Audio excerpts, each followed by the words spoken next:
My name is Tina Ornduff, and I'm on the education team, and I specialize in Google Earth, Maps, and SketchUp. So I'm going to show you in a half an hour a few things hopefully you don't know about Google Earth, and I'm going to show you how to create your own balloons and place marks. So first of all, by show of hands, who uses Google Earth regularly?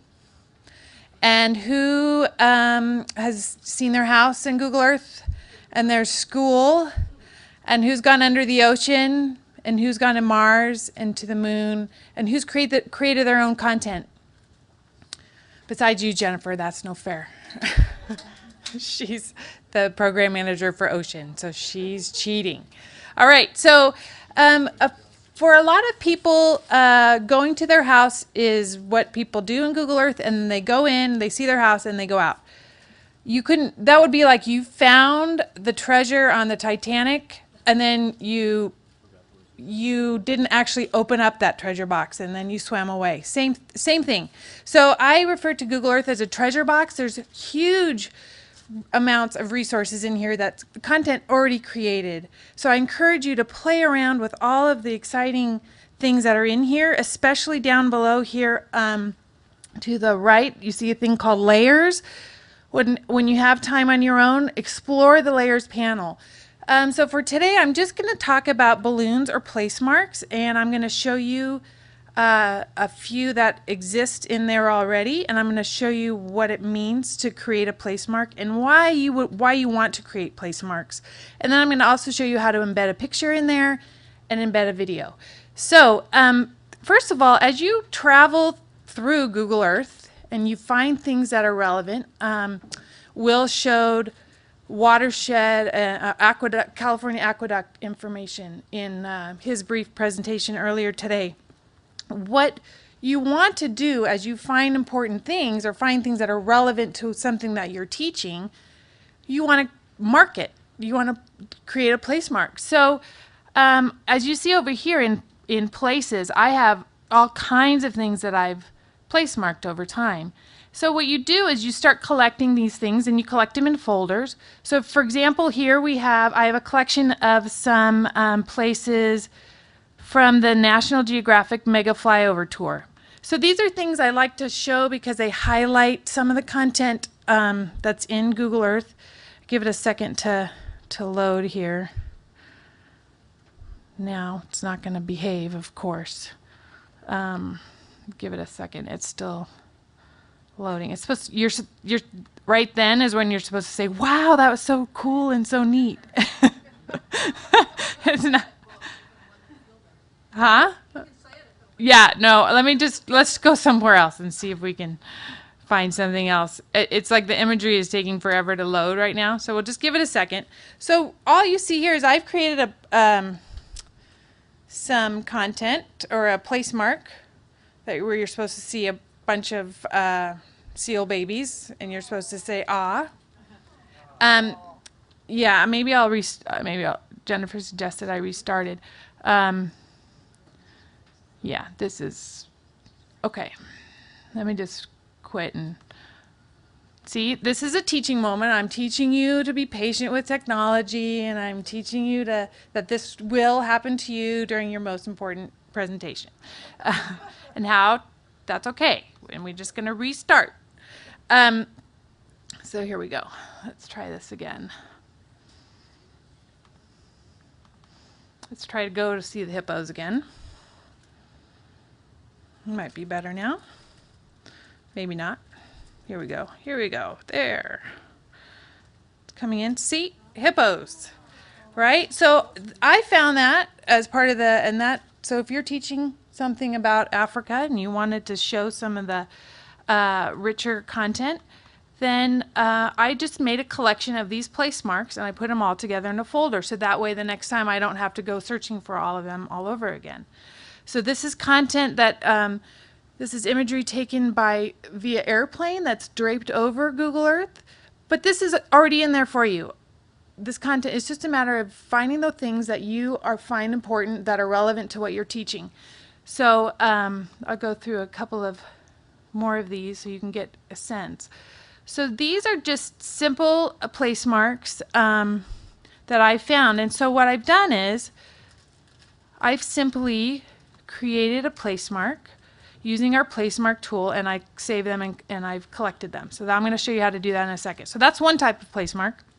Another type of place mark is down here in the layers. Will mentioned archive. Well, all of these little icons down here are a collection of place marks. So for example, if I go and I select archive, I see all these little icons, right? Okay, that's a balloon or a place mark that the archive group has created that lives in Google Earth in its own layer. So it has a picture, it has content, and it might have a link to a video, it might have links to their website. So this is the kind of you can create this content that's specific to the lesson you're teaching. So for example, if you're teaching science, you could have science relevant content. If you're teaching social studies or history, you can show that as well. And so the beauty is you dictate the content that lives in that balloon. And so you can have, for example, anybody here familiar with Google Lit Trips?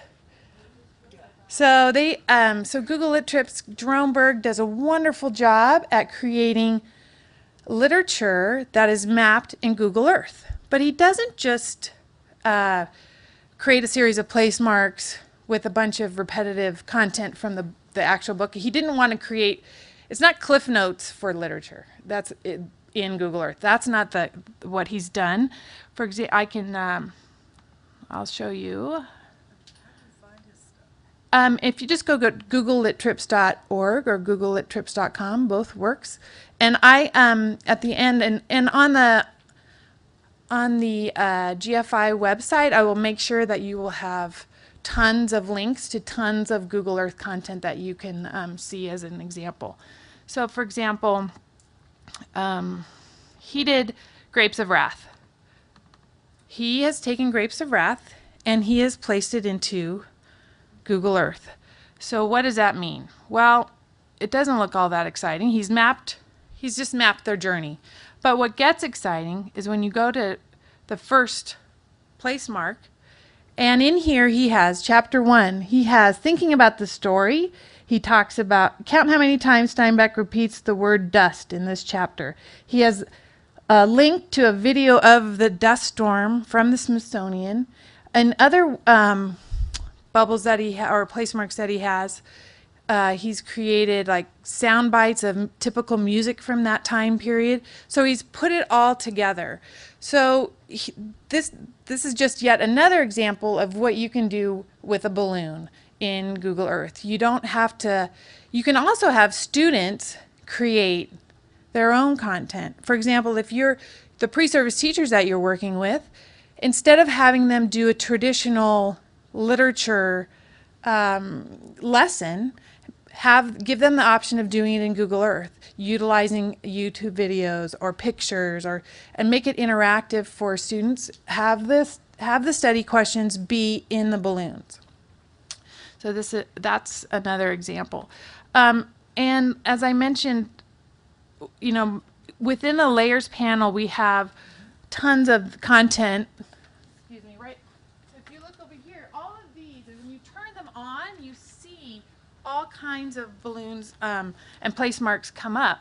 So I encourage you to look at those. For example, in the ocean, and if you just double click on the first one, for example, you kind of get a default.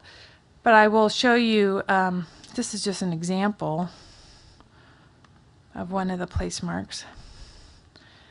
And this is content that's done with National Geographic and narrated by Sylvia Earle. I mean, you couldn't ask for a better expert to come to your class and teach a subject. So this is a great resource for From afar, any of the type of work you're doing. The world is blue,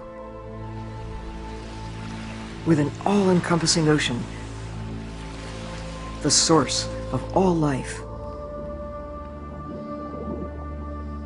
Without the ocean, Earth would be as bleak, as barren, as Mars, or the... Okay, so we won't watch a whole, but that's just an example.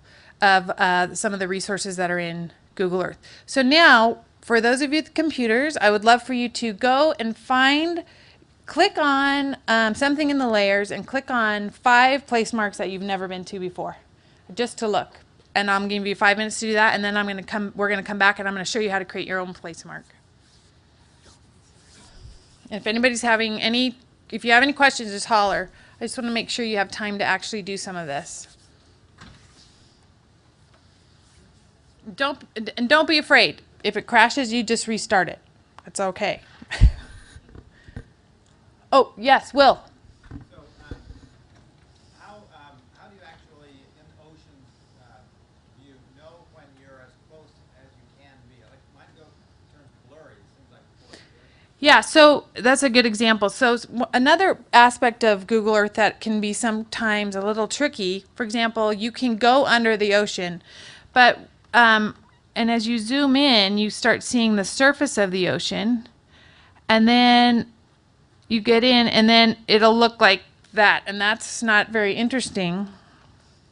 But I encourage, so we're not all the way in see, now we're in the water. So when you tilt it, I do on the Mac, I do Command tilt or arrow key to kind of create that tilt.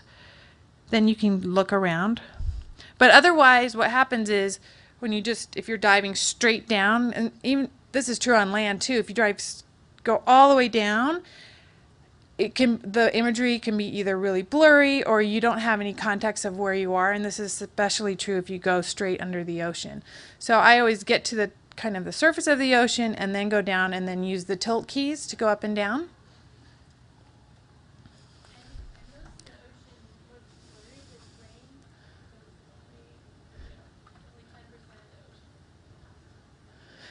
So for really good ocean imagery, go like Monterey Bay has really good ocean imagery. We have also Hawaii.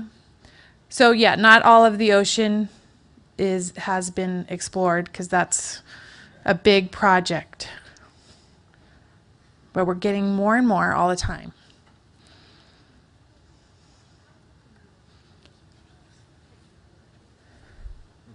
How often is the imagery updated?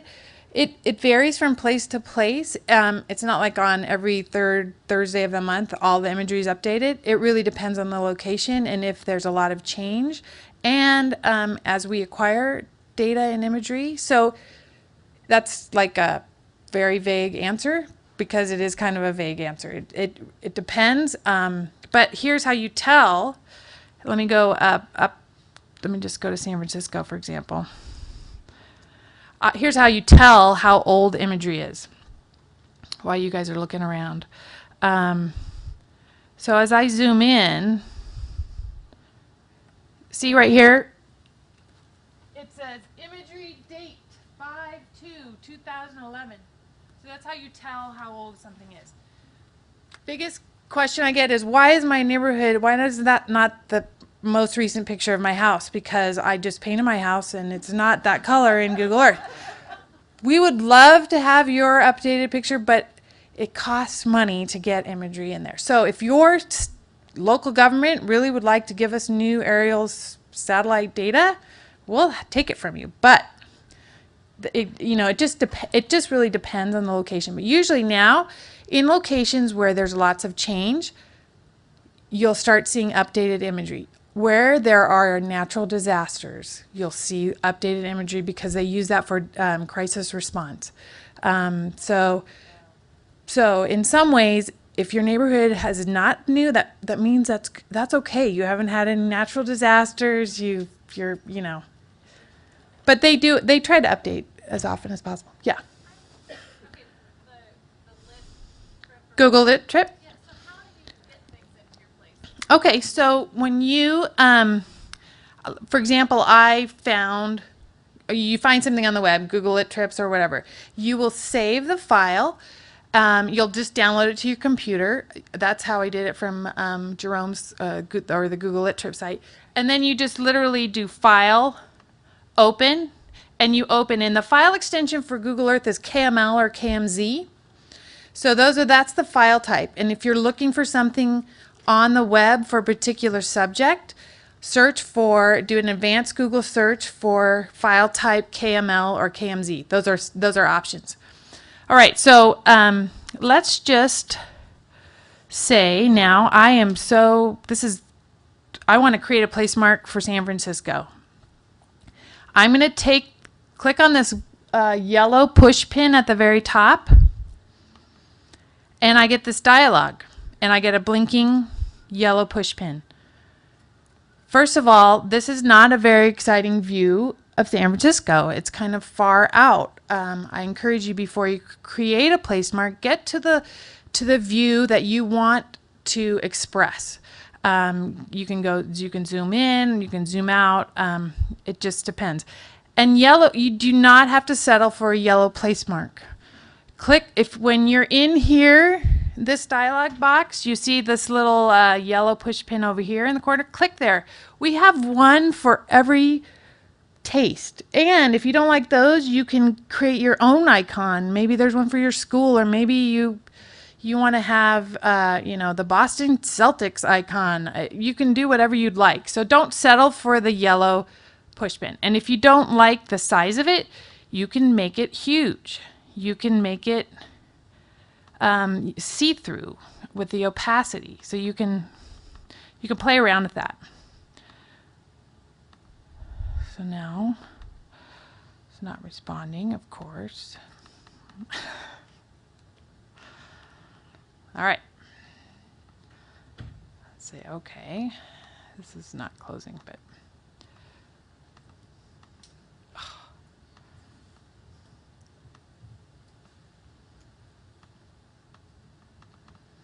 all right. Maybe I'm just gonna not do that.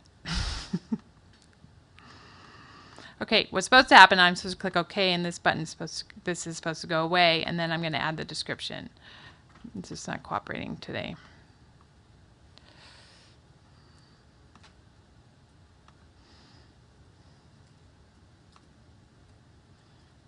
Can't even see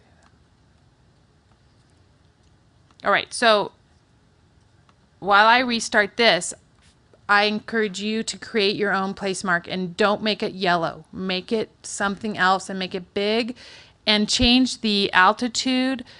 In that dialog box that will come up, change the altitude of it. And okay, let me just start over here. I'll get back in.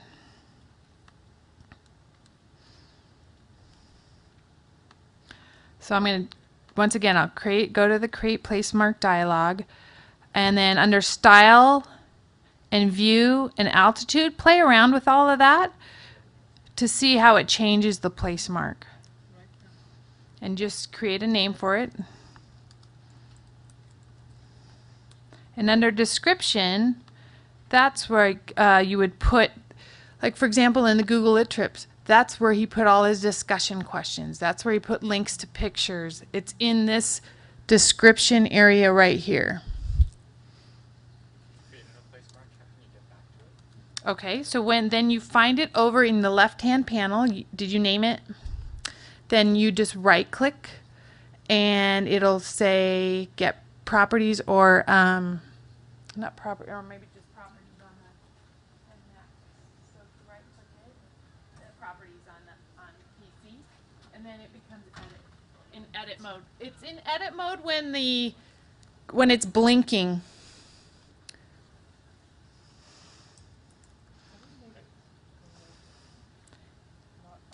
Oh, Will, yes. After we've set a bunch of place marks and everything, is there a way to quickly search and go where? To find your own place marks? Unfortunately, no. But, so I tend to organize mine by topic, and I keep the ones that I use most often towards the top. Or, yeah, unfortunately, searching for a location is straightforward, but so okay, so you created your place mark. Has everybody had success with that? How do you edit? So when you have your place mark, like I have, here's my place mark. I'm just gonna click or control click, and on the Mac it says get info. On the PC, and when you click that, it brings up the dialog and you can edit. So let's say I want to embed a picture in here. I want to make sure I have a picture. What you do is, the best thing to do is to utilize a web album from, for example, Picasa or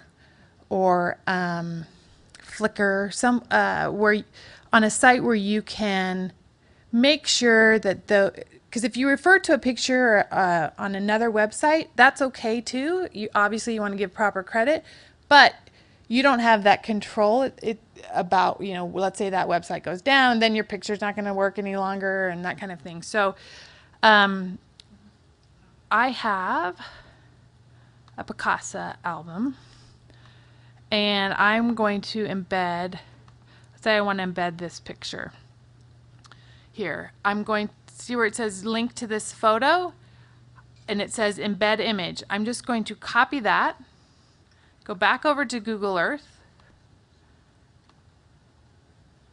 and I'm going to just paste that thing. You don't need to know HTML. You just need to know how to cut and paste that embed tag. You see if you really wanted to go ahead and do all this code yourself, you can.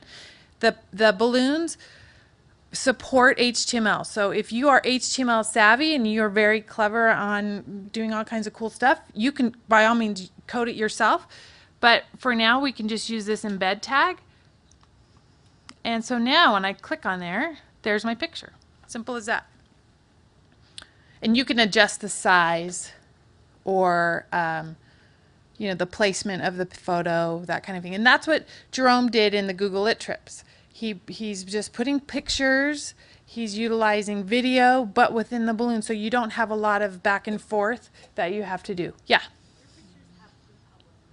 Yeah, public. Well, you can create it works best, in all honesty, it works best if you have them on a public site. And you can utilize pictures from your local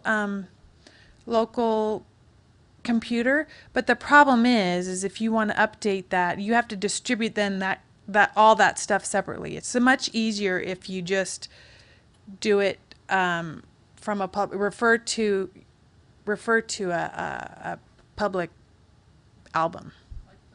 Like Picasa or Flickr, wherever you can get that embed tag, or you can use the HTML tag that references an image, and I can show you that as well. But that just shows you how I just want to show you the easiest way to do things, and that's the easiest way to do it. And so let's create another place mark. But this time I want to create an interesting view, and I'm going to do another place mark, and then this time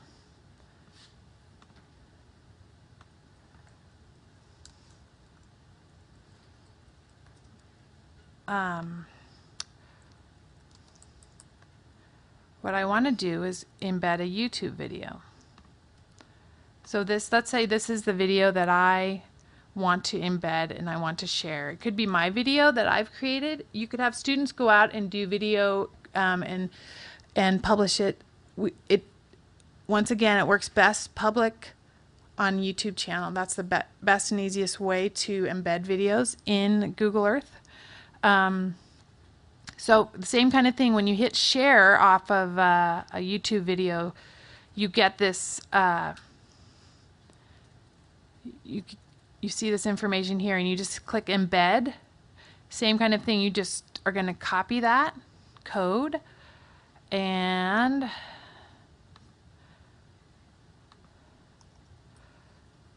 place it in your place mark, and there you go. There's the new video. You can play it from in there.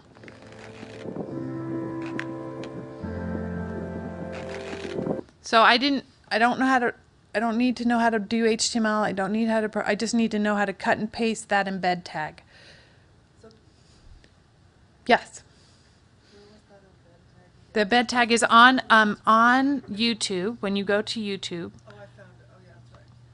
And you just hit share. Sometimes it's not. It's not that one. No, it's not that one. It says embed, and then you get additional information right here.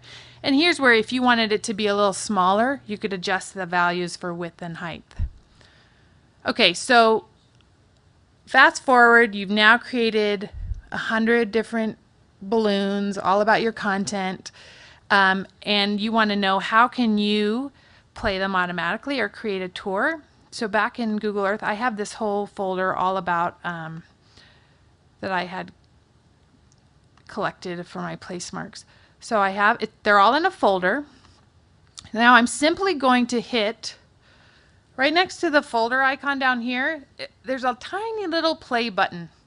And watch what happens when I do that. I hit play, and now it's going to automatically play through all those place marks. That's one way of creating a tour. And I could, let's say, you can change the timing on this. You can have pop-up balloons happen while you're talking. There's all kinds of ways you can control the environment. You can stop and you can record it. There's all kinds of things. So this is a great way to utilize Google Earth to visualize a particular topic that might be tricky to explain without visualizations. It's a great way for students to create their own content. Instead of a traditional written report about something, have them do something in Google Earth that utilizes videos and pictures that they've done themselves. If you've taken your class on a field trip, and another very cool thing you can do is if you have GPS units out in the field, you're doing some field work and you're doing tracks. I'll show you, for example, some GPS tracks that I collected, and they don't look very exciting, but this was a who's familiar with a Spark machine? Will, are you familiar with Spark machine? So Spark machine is this little contraption, and what it does is you put it somewhere, it collects GPS data, it collects all of this data here, which is track data, altitude, there's all kinds of latitude, longitude, it does all this other information as well. So in this track, so that doesn't look very exciting, does it? But there's lots of data in there. That can be scientific data your students have collected. But the other thing is when I have it highlighted, I can do show elevation profile. Now obviously there's not a lot of elevation here, but you can play it. Oh, now let's see, it went to the wrong one. Go back over here.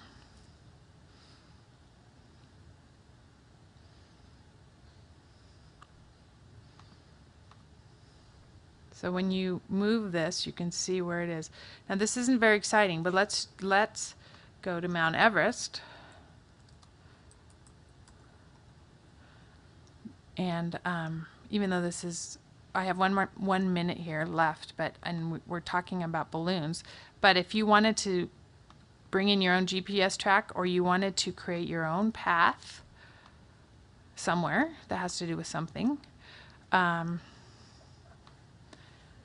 I'm just showing you how easy it is to collect additional data about that. And I have it selected, and I say show elevation profile, and see, make sure I don't have anything else selected here.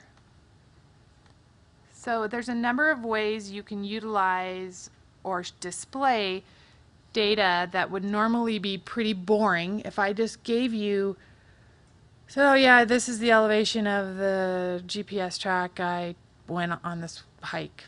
That's not very exciting. But if you show it, in Google Earth, all of a sudden you have more story to tell, and then you can fly along it as well.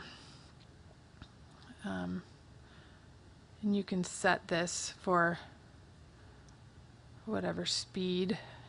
So hopefully I don't make you all air sick here. But It's just a more interactive way to utilize content that would might normally be static data. So, any questions? Because I think I'm out of time. Everybody know how to create a place mark? Okay. Yes. So if you wanted to, I'm thinking back to the aqueduct. Yep. If you didn't want to pan out and then pan back in and you just kind of wanted to do a flyover, Yep. that's what you I would create a path right at the whatever view that you want it to be at. You would create the path. And then what happens is you can turn the path off. See, when I turn that off, but I still have it selected, I can still fly over it. See, I'm not going along that. You're not seeing the line, but you're still flying over a path. So you would, and you can go all the way down to street view level with that as well. That's just half an hour's worth of Google Earth. So hopefully you all at least know how to create a place mark now, put a little content in there. But I will make sure the step-by-step instructions for all of that I showed you will be on the site for the GFI. And I will also make sure to include, I have tons of links to examples and resources around using Google Earth in education. All right, thank you.